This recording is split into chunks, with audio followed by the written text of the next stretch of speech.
हरियाणा के सीएम ने कहा कि अब हरियाणा के लड़के कश्मीर से लड़की ला पाएंगे। कितना मज़ेदार है सोचिए, अपनी लड़की को पेट में मार देंगे और अपने लड़कों के लिए लड़की कश्मीर से लेकर के आएंगे। हरियाणा एक ऐसा स्टेट है जहां सबसे ज़्यादा भ्रूण हत्या होती है, पेट में बच्चियों को मार दिया जाता है। और उस स्टेट में जब आप घूमेंगे तो हर दीवार पे, हर ट्रक के पीछे बेटी बचाओ बेटी पढ़ाओ का स्लोगन लिखा रहता है। और वहाँ पे जो रेशियो है मेल और फीमेल का, वो देश में सबसे ज़्यादा खराब है। और उस देश के सीएम ये कह रहे हैं कि लड़की कश्मीर से लेकर के आएंगे। हमारे राज्य बिहार के डिप्टी सीएम ने कहा कि अब बिहारियों को कश्मीर में काम मिलेगा। बताइए, इनको देख करके शर्म आ जाएगा। अगर इनको देख ले शर्म तो रास्ता बदल ले इनको देख करके। आप किसी स्टेट के डिप्टी सीएम हैं, आपकी रिस्पॉन्सिबिलिटी है कि आपके स्टेट के यूथ माइग्रेट करके दूसरे स्टेट में ना काम करने के लिए जाएं, ऐसा वर्किंग कंडीशन आप पैदा कर सकें। कैसे सवालों को डाइवर्ट किया जा रहा है और यूथ प्रोपेगेंडा का शिकार है, टिकटॉक वीडियो बना रहा है। डेमोक्रेसी का मतलब कि जिसकी संख्या ज़्यादा होगी वो बात सही होगी, ये डेमोक्रेसी नहीं होता है। डेमोक्रेसी का मतलब ये होता है कि जो माइनॉरिटी व्यूज़ हैं, जो कम लोग हैं, जो उनका आइडेंटिटी है, जो उनका एक्सप्रेशन है, उसको भी स्पेस मिलेगा। ये डेमोक्रेटिक होने का मतलब होता है। डेमोक्रेसी और कॉन्स्टिट्यूशन की अगर हम बात करते हैं तो सरकार का काम यदि कानून पास करना है तो विपक्ष का काम उस कानून का विरोध करना है। ये कैसे हो गया इस देश में कि सरकार के किसी भी पॉलिसी का अगर अपोजिशन विरोध करती है तो उसको इमीडिएटली पाकिस्तानी कह दिया जाता है। बताइए, एमपी बने हैं हिंदुस्तान में, वोट दिए हैं हिंदुस्तान में, बैठे हुए हैं हिंदुस्तान के पार्लियामेंट में और सरकार का विरोध करने के लिए ही वहाँ पे बैठे हुए हैं।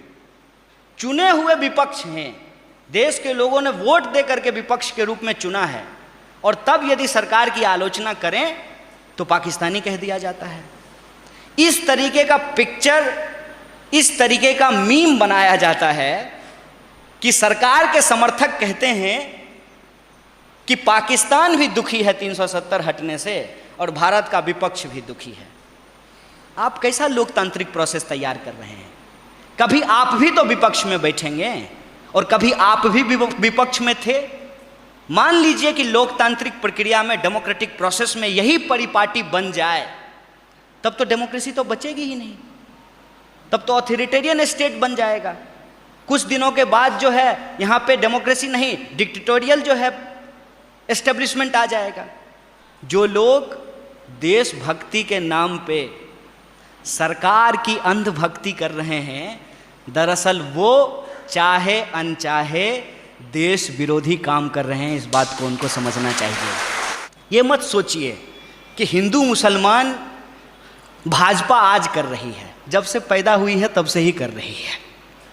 मैं भाजपा के पहले कॉन्फ्रेंस की याद दिलाता हूँ आपको, हरियाणा में हुआ था।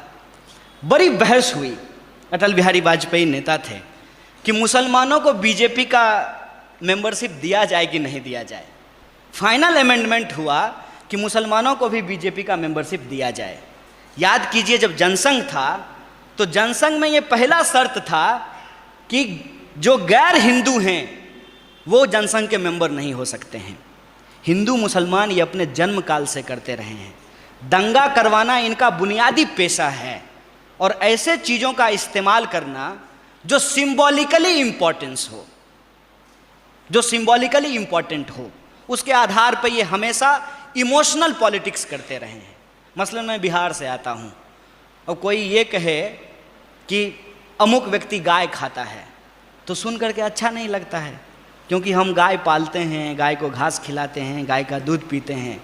तो कोई कहेगा कि ये गाय खाता है तो सुन करके बुरा लगेगा। इसको कहते हैं कल्चरल शॉक।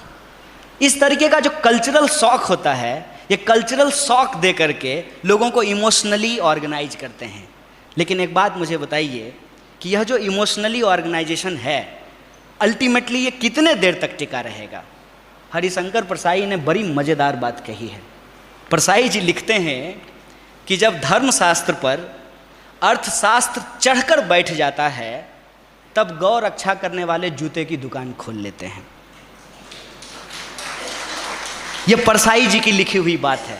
परसाई जी आज से कितना साल पहले ये बात बोल रहे हैं। वो पॉलिटिक्स आज अगर हमारे सर पर सवार होकर के बैठा है, उसके लिए कहीं ना कहीं हम लोग भी जिम्मेवार हैं। और जब आप लड़ाई लड़ते हैं सच्चाई की, तो स्वाभाविक रूप से आपको बहुत सारी चीज़ों को झेलना पड़ता है। मुझे भी कई तरह के आरोपों को झेलना पड़ रहा है कि देशद्रोही हैं, हिंदू विरोधी हैं, सेना विरोधी हैं, बिना सबूत के। अगर हम अपराधी हैं तो जेल में डाल दीजिए। अक्सर हमारे ऊपर एक सवाल पूछते हैं कि पब्लिक मनी बर्बाद कर रहे हैं। बताइए, झूठ के आधार पे, परसेप्शन के आधार पे, प्रोपेगेंडा के आधार पे पॉलिटिक्स आप कर रहे हैं, और आपके पॉलिटिक्स के चलते जो प्रॉब्लम क्रिएट हुआ है उसमें पब्लिक मनी पे बताइए ना, इतना ही को जो है, इतना कांस्टेबल को हमारी सिक्योरिटी के लिए लगाया गया है। जितना पैसा हमारे एजुकेशन पे खर्च नहीं हुआ है, उससे ज़्यादा पैसा स्टेट का हमारे सिक्योरिटी पे खर्च हो गया है।